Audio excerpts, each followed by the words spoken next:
A very good afternoon to you. Welcome to the West Ham Voice here in sunny Biarritz in the southwest of France. I hope you're all doing well. Yeah, not your usual backdrop to my shows. This is the backdrop of Biarritz. Absolutely stunning here, I have to admit. It's our final day of our holiday back to London tomorrow on Saturday. That's if we can make it back, given that there's chaos going on with the world's IT infrastructure. We can't check back into our flight at the moment until that's all sorted. But anyway, if you're new to the channel, please do hit the like button. Please do become a subscriber to the channel. It's free of charge. All my content is free, as I usually tell you, and it costs you nothing to become a subscriber. So I wasn't going to do any shows until I was back in London. But so much has happened in the past week that I thought, well, you know what, it's absolutely worthwhile spending 10, 15, 20 minutes to give you an update on what's going on with our transfers, because it's become interesting, to say the least. Now, look, the transfer business at West Ham has been rather slow. I think we kind of expected an awful lot more action to happen. Especially given that Lopetegui stated that he'd like to do transfer business early in order to get as many players available to him as possible for our pre-season. We've got America coming up with the Stateside tour, or the Stateside Cup, should I say, which happens on something like the 28th of July. And Lopetegui wanted as many players available to him for that tour. Now, we've had 3 players in so far, with the likes of Guilherme, Fotheringham and Max Kilman in. But we know that we need at least another, 5, 6 players maybe, in order to have the sort of squad that we need in order to compete next season. So there's still 9 days to go before that, and I dare say there's going to be quite a bit more action happening in the transfer window between now and then. So I think we will see a couple of new faces available to Lopetegui for that Stateside Cup in America.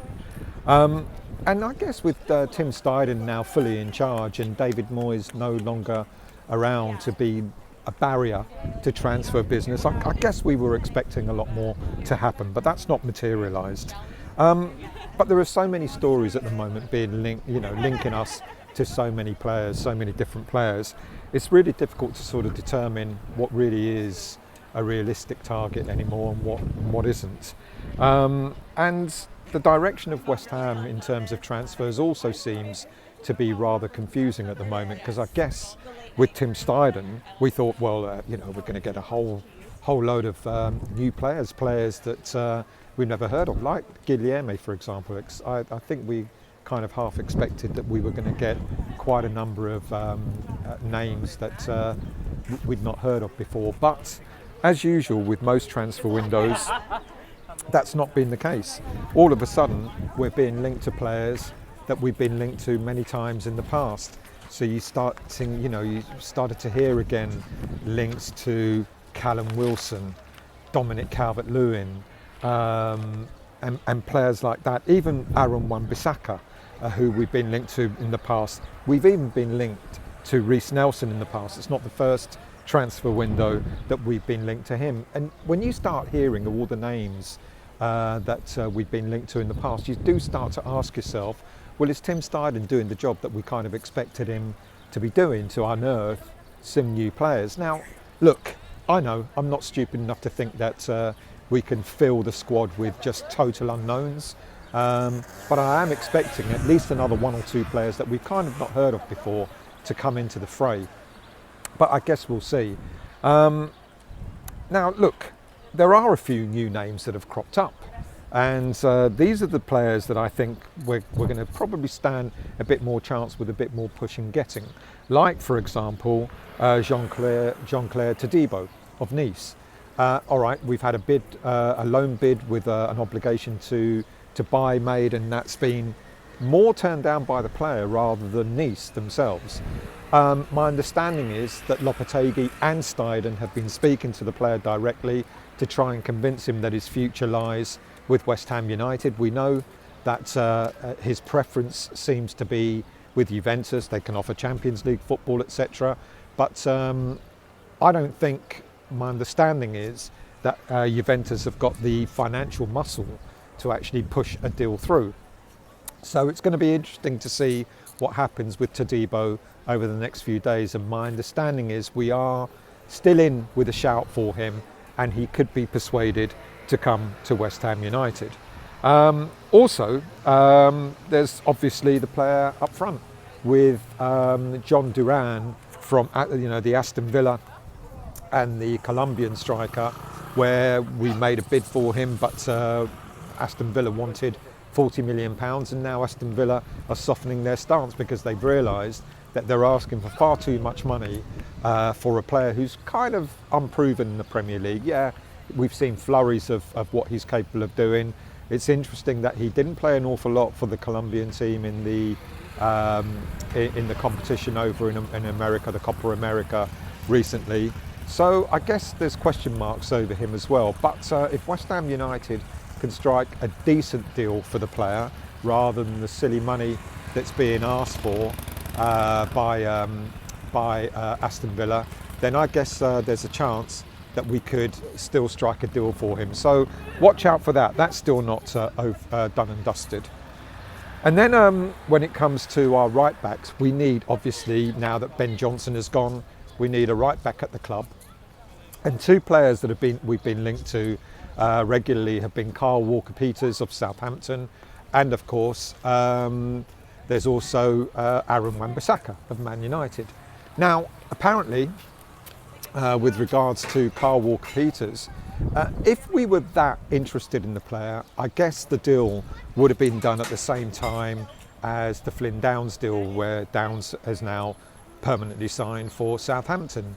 There was talk about the amount of money that Southampton want for Walker-Peters. Now look, I think we've done really well with regards to what we've sold Downs for. I know a lot of fans wanted Downs to stay at West Ham, but I think in terms of what we've got for him, 18 million, 15 million plus add-ons, I think that's a pretty good deal. But we're not prepared to pay 23 million for Walker-Peters. The one thing that's been interesting with West Ham in this summer transfer window is we're not prepared to have our pants pulled down with regards to prices. We're not prepared to pay up to £40 million for John Duran. We're not prepared to pay £23 million for Walker-Peters. And we've gone cold on that deal. Now, the doors are open for Southampton to come back and accept a lower bid, but I guess we'll have to wait and see what happens with them. But that's why the Aaron Wan Bissaka deal is now back on the table, and it sounds as if Man United are prepared to take about £15 million for the player who's in the final year of his contract at Man United. The downside, of course, is wages. Look, we didn't think that Ben Johnson was worth the £60,000 a week money that he was after, and of course, we didn't find an agreement with him, so he moved on. But is Wan Bissaka? Wan Bissaka is not on 90 grand a week, he's on much more. And I remember this time last year when we were doing transfer window stories, that Wan Bissaka's wages were a lot higher than the 90,000 that's being quoted. So is Wan Bissaka worth 90, 100, 110, 120,000 pounds a week? With Walker-Peters, he's on wages of something like 35,000 pounds a week. So you can see that Walker-Peters, I guess, in terms of what our outlay for him would be a lot less. But I guess it's quality as well. How much better is Wan Bissaka to Walker-Peters, and which one would West Ham United prefer to have? Many fans will argue that Wan Bissaka is worth the money that he's being paid. Others would argue not. So I think what we're also seem to be doing is we're using the Aaron Wan Bissaka approach as leverage to try and get Walker-Peters in. I think West Ham United would be happy with either of those players, but it wouldn't surprise me at all if we end up getting neither of them and a brand new name crops up. And then, of course, you've got the latest rumour that came out late last night on Thursday night, and that, of course, is N'Golo Kante. Now, N'Golo Kante. Now, this is interesting, isn't it, to be quite honest with you?